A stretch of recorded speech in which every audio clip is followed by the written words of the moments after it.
Condition ਮੇਰਾ ਸਵਾਲ ਅਸੀਂ ਕਹਿ ਸਕਦੇ ਕਿ ਦੁਬਾਰਾ ਪਬਲਿਕ ਨੂੰ ਹੀ ਮਿਲੇਗਾ ਪਿਛਲੀਆਂ ਸਰਕਾਰਾਂ ਦਾ ਤੁਸੀਂ ਦੇਖੋਗੇ, ਕਾਂਗਰਸ ਦੀ ਸਰਕਾਰ, ਅਕਾਲੀ ਦਲ ਦੀ ਸਰਕਾਰ, ਉਹਨਾਂ ਨੇ ਜੋ ਕੁਝ ਕੀਤਾ, ਤੁਸੀਂ ਪੂਰੇ ਪੰਜਾਬ ਦੇ ਵਿੱਚ ਦੇਖੋ ਜਾ ਕੇ, ਹਰ ਸਰਕਾਰੀ ਪ੍ਰਾਪਰਟੀ ਵੇਚ ਦਿੱਤੀ ਗਈ ਜਿੱਥੇ ਜਿੱਥੇ ਮਤਲਬ, ਔਰ ਖਰੀਦਿਆ ਕਿਸਨੇ ਹੈ ਤੁਹਾਨੂੰ ਪਤਾ ਹੋਣਾ ਚਾਹੀਦਾ ਹੈ, ਲੀਡਰਾਂ ਨੇ ਖਰੀਦ ਲਿਆ ਜੀ। ਤਾਂ ਹੀ ਮੈਂ ਵਿਧਾਨ ਸਭਾ ਦੇ ਵਿੱਚ ਕਿਹਾ ਸੀ ਕਿ ਸਰਕਾਰ ਨੇ ਸਰਕਾਰੀ ਤੌਰ ਤੇ ਵੇਚ ਦਿੱਤਾ ਤੇ ਸਰਕਾਰ ਨੇ ਪ੍ਰਾਈਵੇਟ ਤੌਰ ਤੇ ਖਰੀਦ ਲਿਆ।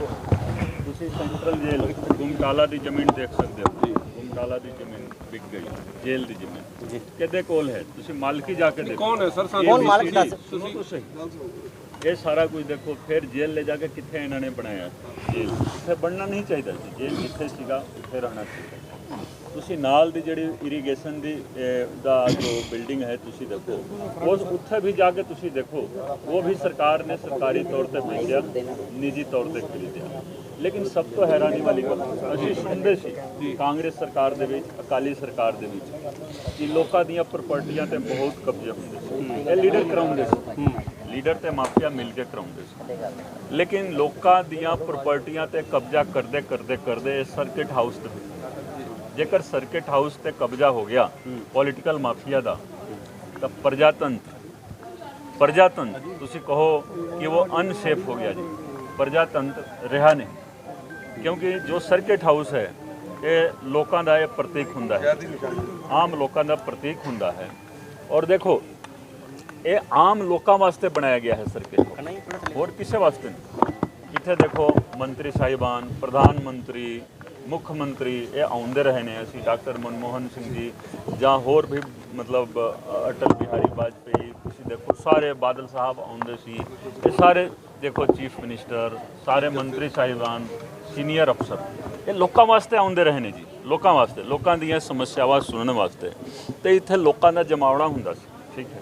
ਤੇ ਜੇਕਰ ਸਰਕਿਟ ਹਾਊਸ ਦੇ ਉੱਤੇ ਕਬਜ਼ਾ ਹੋ ਗਿਆ ਤਾਂ ਪ੍ਰਜਾਤੰਤਰ ਦੀ ਅਹਿਮੀਅਤ ਹੀ ਚਲੀ ਗਈ। ਕਿਹੜਾ ਵੱਡਾ ਕਬਜ਼ਾਦਾਰੀ ਹੈ? ਦੇਖੋ ਇਹ ਕਬਜ਼ਾਧਾਰੀ ਕੋਈ ਨਹੀਂ, ਦੇਖੋ ਇਹ ਕਹਿ ਰਹੇ ਨੇ ਕਿ ਕੰਪਨੀ ਹੈ ਜੀ, ਕੰਪਨੀ ਦਾ ਕੋਈ ਨਾ ਕੋਈ ਤਾਂ ਮਾਲਿਕ ਹੁੰਦਾ ਹੈ ਨਾ। ਤੁਹਾਨੂੰ ਨਹੀਂ ਜਵਾਬ ਮਿਲਿਆ? ਜਵਾਬ ਨਹੀਂ ਮਿਲਿਆ ਹੈ। ਇਹਨਾਂ ਨੂੰ 7 ਦਿਨ ਦਾ ਨੋਟਿਸ ਦੇ ਕੇ ਬੁਲਾਇਆ ਗਿਆ ਹੈ ਕਿ ਸਾਰਾ ਕਾਗਜ਼ ਤੁਸੀਂ ਲੈ ਕੇ ਆਓ।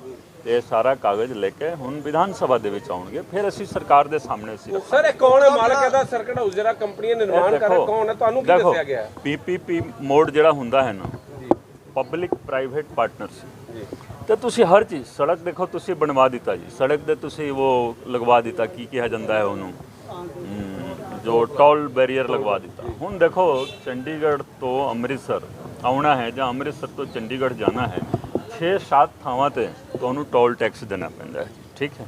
ਆਮ ਪਬਲਿਕ ਰੋਡ ਟੈਕਸ ਵੀ ਦੇ ਰਹੀ ਹੈ ਜੀ, ਜਦੋਂ ਗੱਡੀ ਕੋਈ ਖਰੀਦਦਾ ਹੈ ਨਾ ਜੀ ਤਾਂ ਰੋਡ ਟੈਕਸ ਵੀ ਦਿੰਦਾ ਹੈ। ਤੇ ਸਰਕਾਰ ਇਹਦੇ ਵਿੱਚ ਕਰ ਕੀ ਰਹੀ ਹੈ ਤੁਸੀਂ ਦੇਖੋ, ਸਰਕਾਰ ਕੀ ਕਰੀ ਹੈ? ਜੇਕਰ ਤੁਸੀਂ ਜਾਣਾ ਹੈ ਉਸ ਨਾਲੋਂ ਜ਼ਿਆਦਾ ਵਧੀਆ ਹੈ ਕਿ ਬੱਸ ਦੇ ਵਿੱਚ ਬਹਿ ਕੇ ਚਲੇ ਜਾਓ ਜੀ, ਠੀਕ ਹੈ। ਆਪਣੀ ਕਾਰ ਲੈ ਕੇ ਜਾ ਰਹੇ ਹੋ ਤਾਂ 6-7 ਥਾਵਾਂ ਤੇ ਤੁਹਾਨੂੰ ਟੈਕਸ ਦੇਣਾ ਹੈ। ਹਰ ਚੀਜ਼ ਤੁਸੀਂ ਪੀਪੀਪੀ ਮੋਡ ਤੇ ਨਹੀਂ ਕਰ ਸਕਦੇ ਹੋ।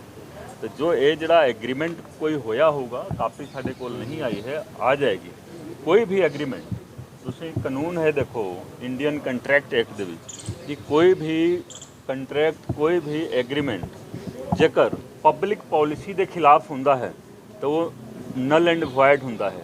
ਨਲ ਐਂਡ ਵਾਇਡ ਐਬ ਇਨੀਸ਼ੀਓ ਕਿਹਾ ਜਾਂਦਾ ਹੈ। Any agreement against public policy is null and void ab initio. तो ये जो कंट्रैक्ट होगा ना जी, ये कंट्रैक्ट भी उस तरीके का null and void ab initio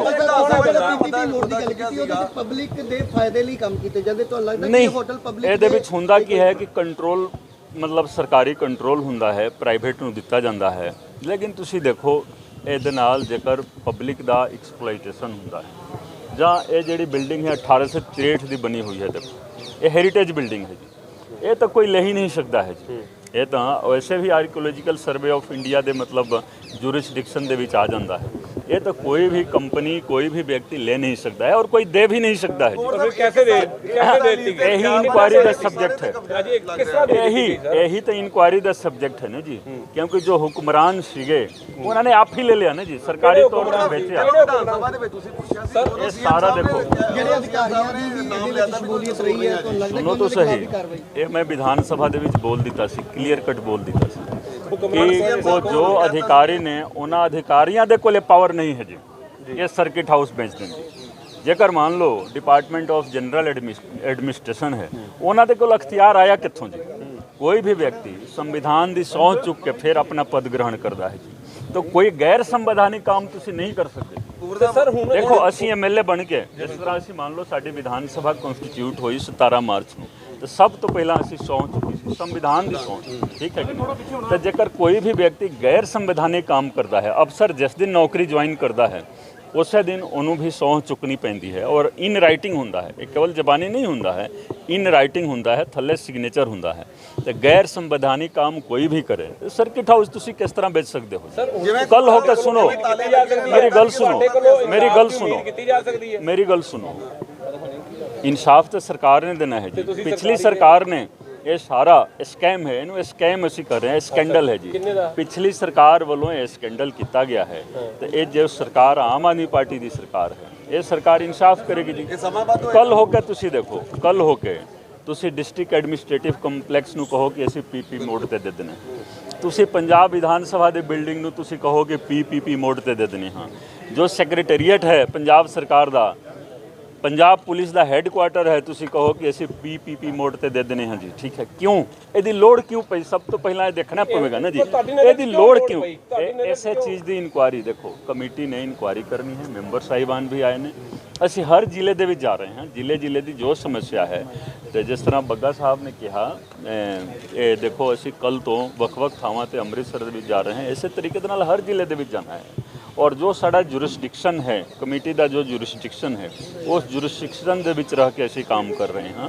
ਔਰ ਜੋ ਅੰਦਰਲੀ ਕੋਈ ਵੀ ਗੱਲ ਹੈ, ਦੇਖੋ ਜੋ ਚੀਜ਼ ਅਸੀਂ ਕਮੇਟੀ ਦੀ ਆਪਸ ਦੇ ਵਿੱਚ ਜੋ ਡਿਸਕਸ਼ਨ ਹੁੰਦਾ ਹੈ, ਉਹ ਅਸੀਂ ਪ੍ਰੈਸ ਦੇ ਵਿੱਚ ਜਾਂ ਹੋਰ ਕਿਸੇ ਥਾਂ ਤੇ ਨਹੀਂ ਰੱਖਦੇ। ਤੁਹਾਨੂੰ ਸਿਰਫ ਅਸੀਂ ਇਹ ਕਹਿ ਰਹੇ ਹਾਂ ਕਿ ਅਸੀਂ ਸਰਕਿਟ ਹਾਊਸ ਵਿਜ਼ਿਟ ਕੀਤੀ, ਅੱਜ ਗੁਰੂ ਨਾਨਕ ਦੇਵ ਯੂਨੀਵਰਸਿਟੀ ਵਿਜ਼ਿਟ ਕੀਤੀ, ਅਸੀਂ ਗਵਰਨਮੈਂਟ ਕਾਲਜ ਗਏ, ਅਸੀਂ ਸੁਣੋ ਤਾਂ ਸਹੀ, ਤੁਹਾਡੇ ਤੋਂ ਇਲਾਵਾ ਹੋਰ ਕਾਰਵਾਈ ਹੋਏਗੀ ਸਰ, ਅਸੀਂ ਉਮੀਦ ਕਰ ਸਕਦੇ ਹਾਂ ਕਿ ਤੁਹਾਡੇ ਤੁਸੀਂ ਅਜੇ ਤੱਕ ਕਾਰਵਾਈ ਕਰਾਓਗੇ, ਉਮੀਦ ਕਰ ਸਕਦੇ ਹਾਂ। ਦੇਖੋ ਆਮ ਆਦਮੀ ਪਾਰਟੀ ਦੀ ਸਰਕਾਰ ਹੀ ਲੋਕਾਂ ਨੇ ਇਸ ਕਰਕੇ ਲਿਆਂਦੀ ਹੈ ਕਿ ਇਨਸਾਫ ਮਿਲੇਗਾ, ਹਰ ਖੇਤਰ ਦੇ ਵਿੱਚ ਇਨਸਾਫ ਮਿਲੇਗਾ, ਤੇ ਇਹ ਤਾਂ ਸਰਕਾਰ ਨੇ ਕਰਨਾ ਹੀ ਕਰਨਾ ਹੈ ਜੀ। ਇਹ ਤਾਂ ਸਰਕਾਰ ਗਰੰਟੀ ਦਿੰਦੀ ਰਹੀ ਹੈ ਨਾ। ਦੇਖੋ ਸਾਹਮਣੇ ਸਰ ਜਿਹੜੇ ਪਿੱਛੇ ਨੇ, ਦੇਖੋ ਇਸ ਸਰਕਾਰ ਦੇ ਵਿੱਚ ਕੋਈ ਵਾਅਦਾ ਨਹੀਂ ਕੀਤਾ ਗਿਆ।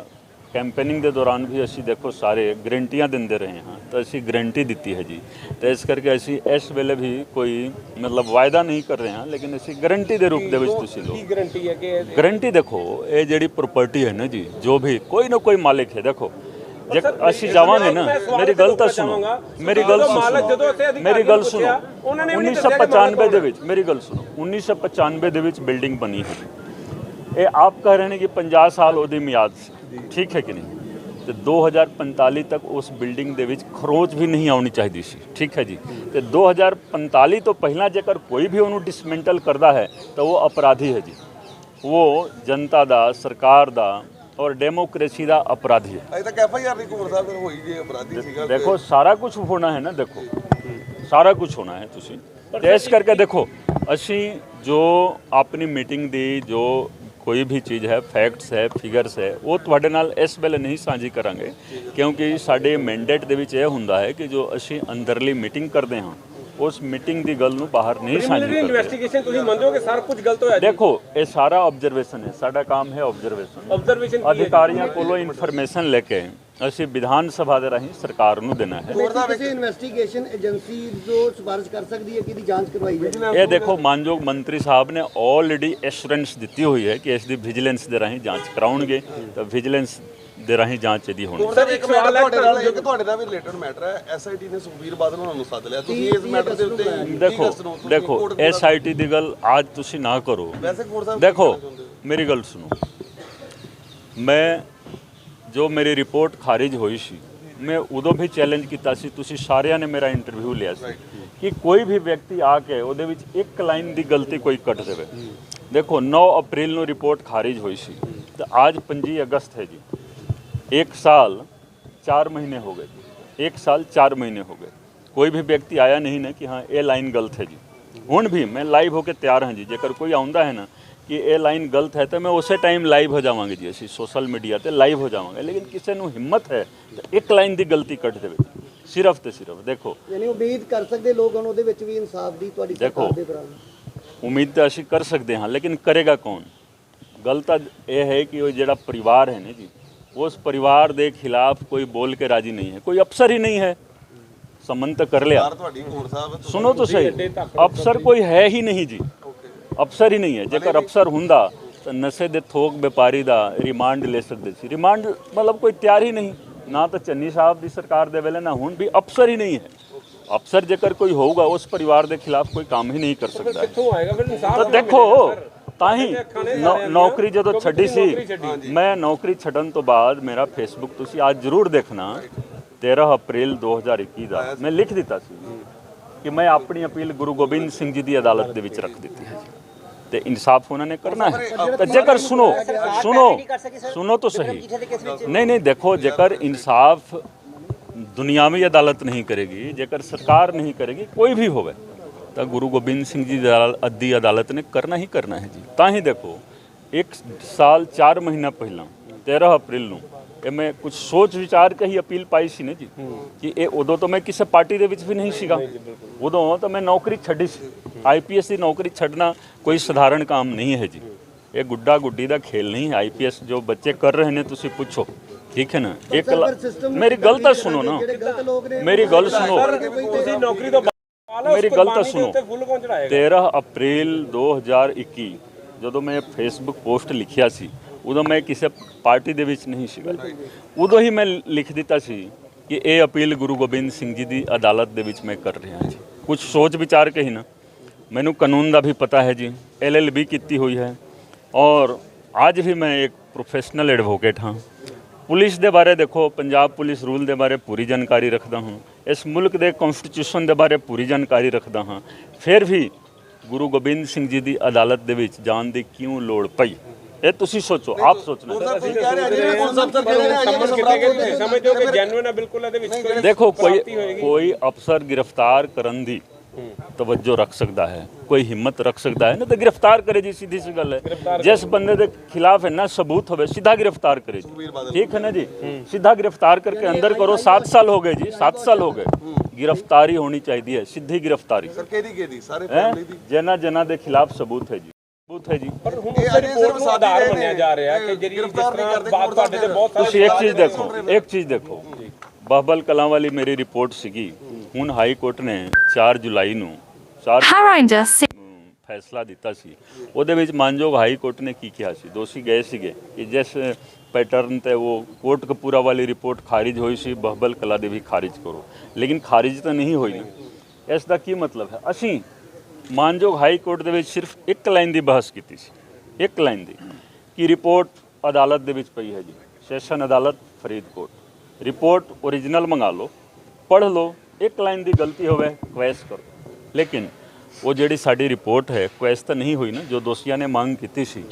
ਤਾਂ ਜੋ ਮੁਕੱਦਮਾ ਚੱਲਣਾ ਹੈ ਫਰੀਦਕੋਟ ਦੀ ਸੈਸ਼ਨ ਅਦਾਲਤ ਦੇ ਵਿੱਚ, ਕੋਟ ਕਪੂਰਾ ਕੇਸ ਤੋਂ ਬਾਅਦ ਬਹਬਲ ਕਲਾਂ ਕੇਸ ਦੇ ਵਿੱਚ, ਬਹਬਲ ਕਲਾ ਕੇਸ ਦੇ ਵਿੱਚ ਉਹ ਸਾਡੀ ਰਿਪੋਰਟ ਦੇ ਆਧਾਰ ਤੇ ਹੀ ਚੱਲਣਾ। ਪਰ ਹੁਣ ਉਮੀਦ ਇਨਸਾਫ ਕਿਵੇਂ ਕੋਰਦਾ ਮਿਲ ਸਕਦਾ ਹੈ? ਤੁਹਾਡੇ ਸਾਹਮਣੇ ਅਫਸਰਸ਼ਾਹੀ ਅੱਜ ਨਹੀਂ, ਮੈਂ ਅਫਸਰਸ਼ਾਹੀ ਦਾ ਹਿੱਸਾ ਰਿਹਾ ਹਾਂ ਜੀ। ਅਫਸਰਸ਼ਾਹੀ ਨੂੰ ਨੌਕਰਸ਼ਾਹੀ ਵੀ ਕਿਹਾ ਜਾਂਦਾ ਹੈ, ਲੇਕਿਨ ਅਫਸਰ ਜਿਹੜੇ ਹੁੰਦੇ ਨੇ, ਅਫਸਰ ਲੋਕ ਸੇਵਕ ਹੁੰਦੇ ਨੇ ਜੀ, ਲੋਕ ਸੇਵਕ ਪਬਲਿਕ ਸਰਵੈਂਟ ਹੁੰਦੇ ਨੇ। ਤਾਂ ਪਬਲਿਕ ਸਰਵੈਂਟ ਨੂੰ ਪਬਲਿਕ ਸਰਵੈਂਟ ਹੀ ਰਹਿਣਾ ਚਾਹੀਦਾ ਹੈ, ਠੀਕ ਹੈ ਕਿ ਨਹੀਂ? ਦੇਖੋ, ਪਬਲਿਕ ਸਰਵੈਂਟ ਹੀ ਰਹਿਣਾ ਚਾਹੀਦਾ ਹੈ। ਤੁਸੀਂ ਜੋ ਗੱਲ ਕਹੀ, ਮੈਂ ਇਹੀ ਕਹਾਂਗਾ ਕਿ ਸਿੱਧੀ ਗ੍ਰਿਫਤਾਰੀ ਹੋਣੀ ਚਾਹੀਦੀ ਹੈ। ਜੋ ਦੋਸ਼ੀ ਨੇ, ਵੱਡੇ ਦੋਸ਼ੀ ਨੇ, ਛੋਟੇ ਲੋਕਾਂ ਨੂੰ ਤੁਸੀਂ ਫੜ ਕੇ 7 ਸਾਲ ਬਾਅਦ ਵੀ ਤੁਸੀਂ ਸੰਮਨ ਕਰ ਰਹੇ ਹੋ, ਤਾਂ ਇਹ ਦੇਖੋ, ਮੈਂ ਤਾਂ ਇਹੀ ਕਹਾਂਗੀ ਨਾਕਾਮਯਾਬੀ ਹੈ सिस्टम ਦੀ। ਸਿੱਧੀ ਗ੍ਰਿਫਤਾਰੀ ਕਰੋ, ਗ੍ਰਿਫਤਾਰ ਕਰਕੇ ਸਬੂਤ ਅਦਾਲਤ ਦੇ ਵਿੱਚ। ਪਰ ਸਰਕਾਰ ਕਹਿ ਕੇ ਸਬੂਤ ਹੈ ਨਹੀਂ, ਉਹ ਤੇ ਅੱਜ ਵੀ ਪਰਿਵਾਰ ਕਹਿ ਰਿਹਾ ਮੇਰੇ ਖਿਲਾਫ ਕੋਈ ਸਬੂਤ ਹੈ ਨਹੀਂ। ਹਰ ਦੋਸ਼ੀ ਦੇਖੋ, ਕੋਈ ਚੋਰੀ ਕਰਕੇ ਲੈ ਜਾਂਦਾ ਹੈ ਨਾ, ਇੱਕ ਮੋਟਰਸਾਈਕਲ ਚੋਰੀ ਕਰਕੇ, ਉਹ ਵੀ ਕਹਿੰਦਾ ਹੈ ਕੋਰਟ ਦੇ ਵਿੱਚ ਮੈਂ ਚੋਰੀ ਨਹੀਂ ਕੀਤੀ, ਜਦ ਕਿ ਸਾਰਾ ਸਬੂਤ ਹੁੰਦਾ ਹੈ, CCTV ਕੈਮਰਾ ਵੀ ਲੱਗਿਆ ਹੁੰਦਾ ਹੈ। ਚੋਰ ਅਦਾਲਤ ਦੇ ਵਿੱਚ ਹਮੇਸ਼ਾ ਇਹੀ ਬੋਲਦਾ ਹੈ ਕਿ ਚੋਰੀ ਮੈਂ ਨਹੀਂ ਕੀਤੀ ਹੈ। ਇਸ ਕਰਕੇ ਹਰ ਦੋਸ਼ੀ ਇਸੇ ਤਰੀਕੇ ਦੇ ਨਾਲ ਬੋਲੇਗਾ। ਔਰ ਜੋ ਹਾਈ ਪ੍ਰੋਫਾਈਲ ਦੋਸ਼ੀ ਨੇ, ਜੋ ਕਿ ਕਾਨੂੰਨ ਦੇ ਵਿੱਚ ਬਦਲਾਅ ਕਰਵਾ ਦਿੰਦੇ ਨੇ, ਸਿਸਟਮ ਨੂੰ ਬਦਲਵਾ ਦਿੰਦੇ ਨੇ, ਲੇਕਿਨ ਇਸ ਵਾਰੀ ਲੋਕਾਂ ਨੇ ਸਿਸਟਮ ਨੂੰ ਬਦਲ ਦਿੱਤਾ। ਉਹਨਾਂ ਲੋਕਾਂ ਨੂੰ ਦੱਸੋ, ਆਪਣੇ ਕਰ ਦਾ ਰਾਸਤਾ ਦਿਖਾ ਦਿੱਤਾ ਕਿ ਤੁਸੀਂ ਜਾਓ ਜੀ, ਤੁਸੀਂ ਡੈਮੋਕ੍ਰੇਸੀ ਦੇ ਕੰਮ ਕਰੇਗਾ ਸਰ, ਸਿਸਟਮ ਕੰਮ ਕਰੇਗਾ। ਦੇਖੋ, ਨਵੀਂ ਸਰਕਾਰ ਹੈ, ਇੱਕ ਲਾਈਨ ਦੇ ਵਿੱਚ ਹੁਣ ਇਸ ਤੋਂ ਬਾਅਦ ਕੋਈ ਸਵਾਲ ਨਹੀਂ। ਸਰਕਾਰ ਨਵੀਂ ਹੈ, ਇਹ ਸਰਕਾਰ ਦੇਖੋ ਹੌਲੀ ਹੌਲੀ ਆਪਣਾ ਕੰਮ ਕਰੀ ਜਾ ਰਹੀ ਹੈ। ਸਾਨੂੰ ਪੂਰਾ ਭਰੋਸਾ ਹੈ ਕਿ ਸਰਕਾਰ ਮਤਲਬ ਬਹੁਤ ਜਲਦੀ ਆਪਣੀ ਪਕੜ ਬਣਾਉਗੀ ਔਰ ਸਿਸਟਮ ਠੀਕ ਹੋਏਗਾ ਸਾਰਾ। ਕਿੰਨਾ ਤੁਹਾਡਾ ਸੁਪਨਾ ਤੁਹਾਡੇ ਵਾਸਤੇ ਹੋਏਗਾ ਅਗਰ ਉਹ ਪੂਰਾ ਹੋ ਜਾਏ? ਚਲੋ ਨਾ, ਹੋਗਾ ਠੀਕ ਹੈ, ਬਾਕੀ ਗੱਲ